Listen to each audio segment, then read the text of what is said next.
আসসালামু আলাইকুম বন্ধুরা, আজ ফাইনাল ডেস্টিনেশন মুভি সিরিজের পঞ্চম পার্টের এক্সপ্লেনেশন করতে চলেছি। মুভিটি 2011 সালে মুক্তি লাভ করে আর মুভিটি ডাইরেক্ট করেছেন স্টিভেন কোয়েল। এই নিয়ে যতগুলো পার্ট রয়েছে তার মধ্যে এই মুভি সিনগুলো সবচেয়ে বেশি ভয়ানক। এই মুভি সিনগুলো আপনি কখনো না কখনো দেখেছেন, আর তখন ব্লুটুথের যুগ ছিল। কোনো কিছু ভাইরাল হওয়ার অন্যতম মাধ্যম ছিল ব্লুটুথ। হয়তো মুভি সিনগুলো দেখলে আপনারও মনে পড়ে যাবে। তো আমি আলভিভার্স শুরু করছি আজকের এক্সপ্লেনেশন। মুভির শুরুতেই আমরা স্যাম নামের একটা ছেলেকে দেখতে পাই যে তার কলিগদের সাথে একটা জার্নিতে বের হয়েছে। কলিগদের মধ্যে স্যামের কিছু বন্ধু আর তার গার্লফ্রেন্ড মলিও ছিল। একটু আগেই মলি আর স্যামের মধ্যে ঝগড়া হয়ে যায়। তারা বাসে করে রওনা দেয় আর বাসে একটা ভিডিও চলছিল যেখানে লেখা ছিল 180 কর্পোরেট কনসালটেন্ট। তাদের পাশ দিয়ে সেই ট্রাক চলে যায়, যেটা আমরা মুভির সেকেন্ড পার্টে দেখেছিলাম। বাস একটা ব্রিজে পৌঁছে যায় যেখানে কনস্ট্রাকশনের কাজ চলছে, কিন্তু ব্রিজে আসতেই স্যামের কাছে খারাপ কিছু অনুভব হয়। তার মনে হয় কোনো দুর্ঘটনা ঘটতে চলেছে। তখন বাসের ব্রেক লাগে আর স্যামের আঙ্গুল একটু কেটে যায়। তখন বাসের রেডিও নিজে নিজে চালু হয়ে যায় আর একটা গান চলতে শুরু করে। গানের একটা লাইনে বাতাসের কথা বলা আছে, আর এটা একটা ক্লু ছিল যে বাতাসের কারণে তাদের বিপদ আসতে চলেছে।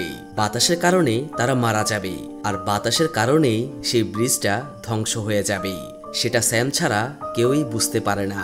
সত্যি সেই ব্রিজ ভাঙতে শুরু করে আর দ্রুত সবাই বাস থেকে নেমে যায়, কিন্তু স্যামের এক মেয়ে কলিগ বাঁচতে পারে না আর সে ওখানেই মারা যায়। আরেক কলিগ বাসে ফেসেছিল আর বাসের সাথে সে পানিতে ডুবে মারা পড়ে।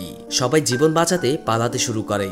স্যাম মলিকে অপর পাশে পার করতে সফল হয়। তখন সে খেয়াল করে তার এক মেয়ে কলিগের সাহায্য দরকার আর সে তার সাহায্য করে, কিন্তু মেয়ে কলিগটি চশমা ছাড়া কিছু দেখতে পায় না আর সে ব্রিজ থেকে পানিতে পড়ে যায়। সে তাও জীবিত ছিল, কিন্তু তার উপর একটা গাড়ি পড়ে, যার কারণে সে তখনই মারা যায়। তখন তাদের বস আর নেথেন দৌড়াদৌড়ি করছিল। তখন ব্রিজের একটা রশি নেথেনকে সাথে করে নিয়ে যায়। তাদের বস ব্রিজে ঝুলছিল, কিন্তু তার উপর গরম কয়লার টার পড়ে, যার কারণে সে মারা যায়। এক মুহূর্তেই পুরো ব্রিজ ভাঙা শুরু করে। স্যাম আর পিটার একটা রেলিং এ ঝুলেছিল আর উপরে চড়ার চেষ্টা করছিল। তখন একটা ট্রাক ব্রিজের কোনায় চলে আসে আর সেটা থেকে অনেকগুলো রড বের হয়, যেটা পিটারের শরীর ভেদ করে ফেলে। স্যাম জীবিত ছিল আর উপরে চড়ার চেষ্টা করছিল।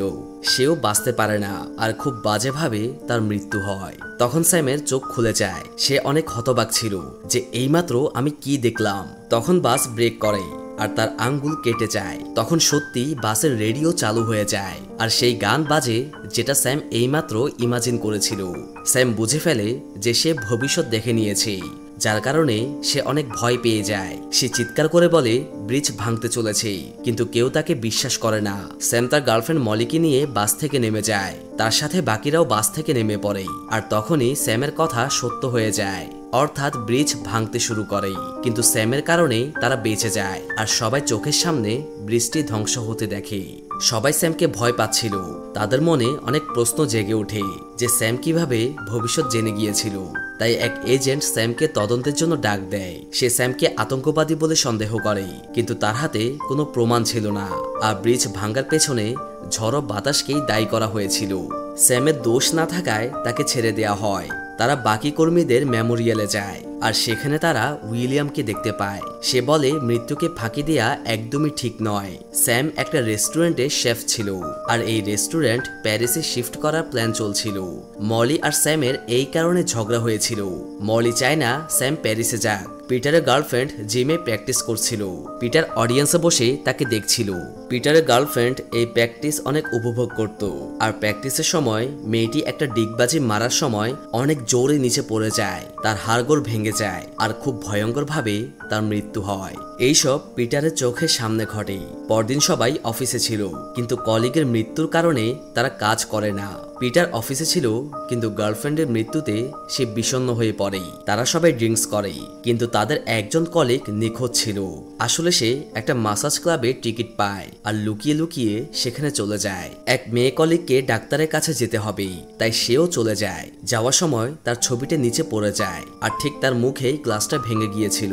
পিটার নিজেকে ঠিক করার চেষ্টা করে, কিন্তু সে গার্লফ্রেন্ডের মৃত্যু একদমই মেনে নিতে পারে না। সবার উপর তাদের বস নজর রাখছিল আর সবকিছুর রিপোর্ট এজেন্টকে দিচ্ছিল। তাদের সেই কলিগ স্পাতে চলে যায়।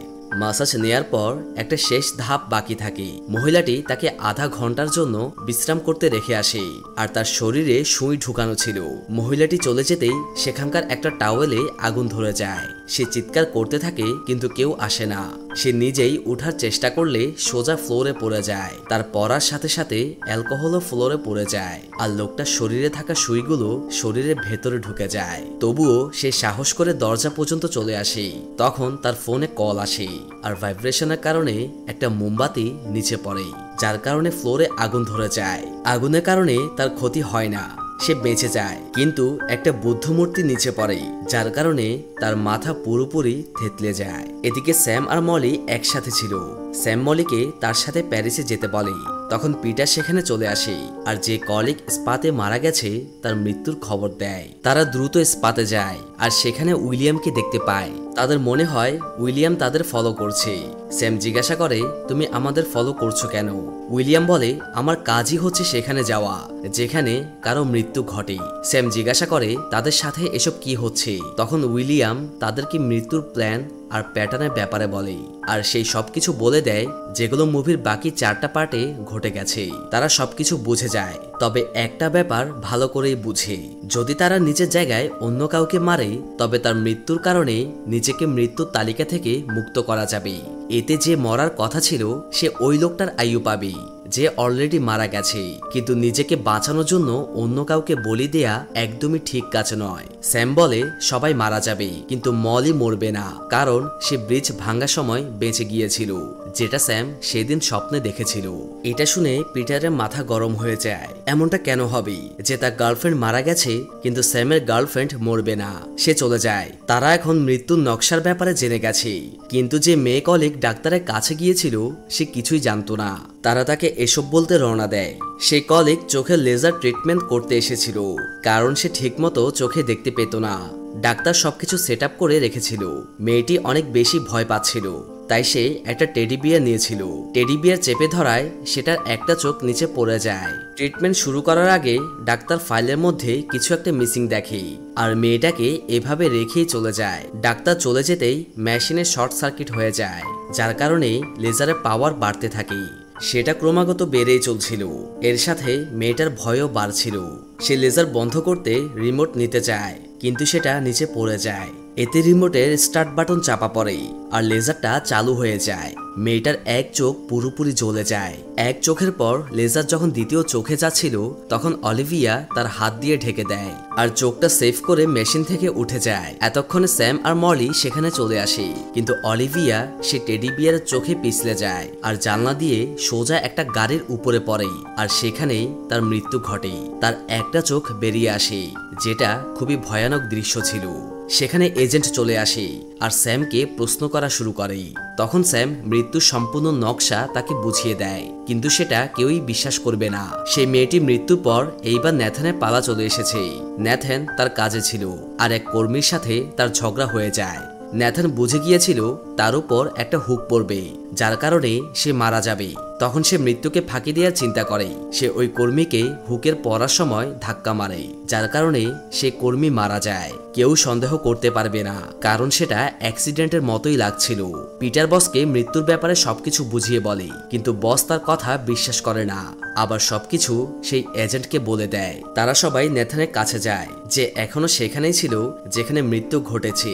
পিটার জিজ্ঞাসা করে, এটা কি আসলে অ্যাক্সিডেন্ট ছিল নাকি তুমি ধাক্কা দিয়ে তাকে মেরে ফেলেছো নিজের মৃত্যুকে ফাঁকি দেওয়ার জন্য? তখন ন্যাথান স্বীকার করে নেয় যে নিজের মৃত্যুকে ফাঁকি দেওয়ার জন্য সে ওই কর্মীকে হত্যা করেছে। তারা ভাবে যদি এটা সত্যি হয় তাহলে পরের পালা বসের। তখন বস সেখানে চলে আসে আর সে আসতেই একটা রেঞ্জ সোজা তার মাথায় হিট করে, যার কারণে সে মারা যায়। এখানে তাদের ধারণাগুলো প্রমাণিত হয়ে যায় যে নিজেকে বাঁচানোর জন্য অন্য কাউকে বলি দেয়া যাবে। সেই রাতে স্যাম আর মলি ডিনারে এসেছিল, কিন্তু সেখানে তাদের ছাড়া অন্য কেউ ছিল। সে ছিল এজেন্ট, যে তাদের উপর নজর রাখছিল। তখন পিটার সেখানে চলে আসে, যে অদ্ভুতভাবে রিয়্যাক্ট করছিল, কারণ এখন তার পালা ছিল। আর ন্যাথানের মতো সে কাউকে বলি দিয়ে নিজেকে সেভ করতে চায়, কিন্তু সে কাউকে পাচ্ছে না। যেহেতু স্যাম বলেছিল মলি মরবে না, তাই মলি ছাড়া ভালো কোনো শিকার হতেই পারে না। মলিকে মারতে সে একটা পিস্তল নিয়ে আসে। সে মলিকে গুলি করতেই যাচ্ছিল, এমন সময় স্যাম তাকে বাঁচিয়ে নেয়। গুলির শব্দ পেয়ে এজেন্ট ভেতরে আসে। পিটার থেকে বাঁচতে স্যাম আর মলি কিচেনে যায়। পিটার সেখানে চলে আসে। পিটার স্যামকে আঘাত করে আর বেহুশ করে ফেলে আর মলিকে খুঁজতে থাকে। পিটার স্যামকে মারে না, কারণ তাকে মেরে পিটারের লাভ নেই, কারণ পরের পালা স্যামের ছিল আর সেও মরতে চলেছে। মলি লুকিয়েছিল। এমন সময় এজেন্ট সেখানে চলে আসে। পিটার কোনো কিছু না ভেবেই সে এজেন্টকে মেরে ফেলে। এজেন্টকে মেরে ফেলায় পিটার এখন বাঁচতে পারবে। তবুও সে মলিকে মারতে চায়, কারণ ছিল নিজের গার্লফ্রেন্ডের মৃত্যু। সে মলিকে মারতেই যাচ্ছিল, এমন সময় স্যাম পিটারকে মেরে ফেলে। এখানে পিটারের কাছে এজেন্টের জীবন ছিল। যেহেতু স্যাম পিটারকে মেরে ফেলেছে, তাই এজেন্টের জীবন স্যামের কাছে চলে গেছে। অর্থাৎ এখন স্যামও মরবে না। এখন তারা নিশ্চিন্তে প্যারিসে জীবন কাটাতে পারবে। 2 সপ্তাহ পর তারা প্যারিসে যাওয়ার জন্য ফ্লাইটে উঠে। স্যাম দেখে প্লেনে 2 জন মারামারি করছে, আর তারা অন্য কেউ নয়, তারা ছিল অ্যালেক্স আর কার্টার। এখানে একটা বড় টুইস্ট দেখা যায় যে এই মৃত্যুর খেলা এই মুভির প্রথম পার্টের আগে থেকে শুরু হয়ে গেছে। মানে মুভির এই 5ম পার্ট প্রথম পার্টের আগের কাহিনী নিয়ে বানানো হয়েছে। স্যাম গান শোনা শুরু করে, যেটা সেদিন ব্রিজ ভাঙার সময় বেজেছিল। হঠাৎ সিটে হাত লাগায়, স্যামের আঙ্গুল কেটে যায়। স্যাম অনেক ভয় পেয়ে যায় আর বুঝে যায় যে এখন সে মরতে চলেছে। যাই হয়ে যাক, এখন তার মৃত্যু নিশ্চিত। সে এসব ভাবছিল আর তার ধারণা সত্য হয়ে যায়। প্লেনে আগুন ধরে যায়, যার কারণে সবাই মারা যায়। এখন প্রশ্ন এটা আসে, যদি অন্য কাউকে মেরে ন্যাথন বাঁচতে পারে, তাহলে স্যাম কেন নয়? কারণ সেও পিটারকে মেরেছিল। আসলে সে এজেন্টের মৃত্যু পিটারের হাতেই লেখা ছিল, যার কারণে স্যাম মারা যায়। ন্যাথনকে দেখা যায় যে ওই কর্মীর মেমোরিয়ালে গিয়েছিল, যাকে সে খুন করেছিল। তখন একজন কর্মী বলে লোকটার ব্রেন টিউমার ছিল, অ্যাক্সিডেন্ট না হলেও সে মারা যেত। আর তখন ফ্লাইট 180 সেখানে ক্র্যাশ করে। আর এভাবেই মুভিটি শেষ হয়ে যায়।